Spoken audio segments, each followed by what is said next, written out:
রাজধানীর হাতিরঝিলে বিজিএমইএ ভবনটি ভেঙে ফেলার জন্য দেয়া সর্বোচ্চ আদালতের রায় পুনর্বিবেচনা চেয়ে করা আবেদনও খারিজ করে দিয়েছে আপিল বিভাগ।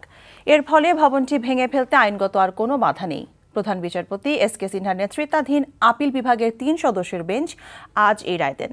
তবে ভবনটি ভাঙতে কতদিন সময় দেওয়া হবে তা আগামী বৃহস্পতিবার নির্ধারণ করে দেবে আপিল বিভাগ। রিপোর্ট করছেন হাসান জাভেদ। বাংলাদেশ তৈরি পোশাক প্রস্তুতকারক ও রপ্তানিকারক সমিতি বিজিএমইএ ভবন ভেঙে ফেলতে আপিল বিভাগের রায়ের বিরুদ্ধে করা রিভিউ আবেদনের শুনানি শুরু হয় রোববার সকালে। 2 মিনিটের মতো শুনানি করেন বিজিএমইএ কর্তৃপক্ষের আইনজীবী। এরপরই আবেদনটি খারিজ করে দেয় আপিল বিভাগ। বিজিএমইএর পক্ষ থেকে একটা রিভিউ পিটিশন দায়ের করা হয়েছিল। আদালত এটা শুনে বিজিএমইএ কর্তৃপক্ষকে শুনে এটাকে খারিজ করে দিয়েছেন। 18 তলা ভবনটি ভাঙতে 3 বছরের মতো সময় প্রয়োজন বলে আদালতের কাছে মৌখিক আবেদন করেন বিজিএমইএর আইনজীবী। তবে অ্যাটর্নি জেনারেল বলেছেন, যেহেতু ভবনটিতে অনেকগুলো প্রতিষ্ঠান রয়েছে, সেগুলো সরাতে যৌক্তিক সময় হিসেবে 1 বছর দেয়া যেতে পারে।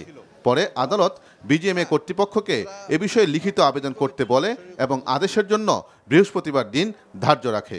এই মুহূর্তে এটাকে ভাঙতে গেলে জীবনহানিও হতে পারে এবং এই সরকারের যে আপনার বৈদেশিক বাণিজ্য থেকে আয়, এগুলো নানা রকমভাবে ব্যাহত হতে পারে।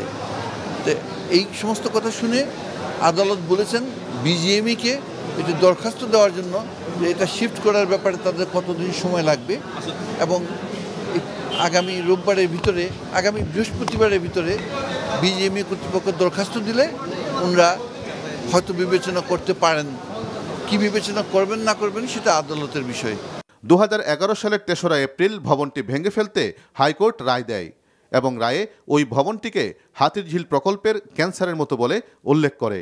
এ রায়ের বিরুদ্ধে ভবন কর্তৃপক্ষ আপিল করলে গত বছরের 2রা জুন 90 দিনের মধ্যে নিজ খরচে ভবনটি ভেঙে ফেলতে রায় দেয় সর্বোচ্চ আদালত।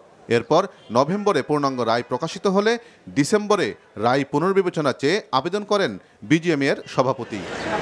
Hasan Javed, NTV news, Dhaka.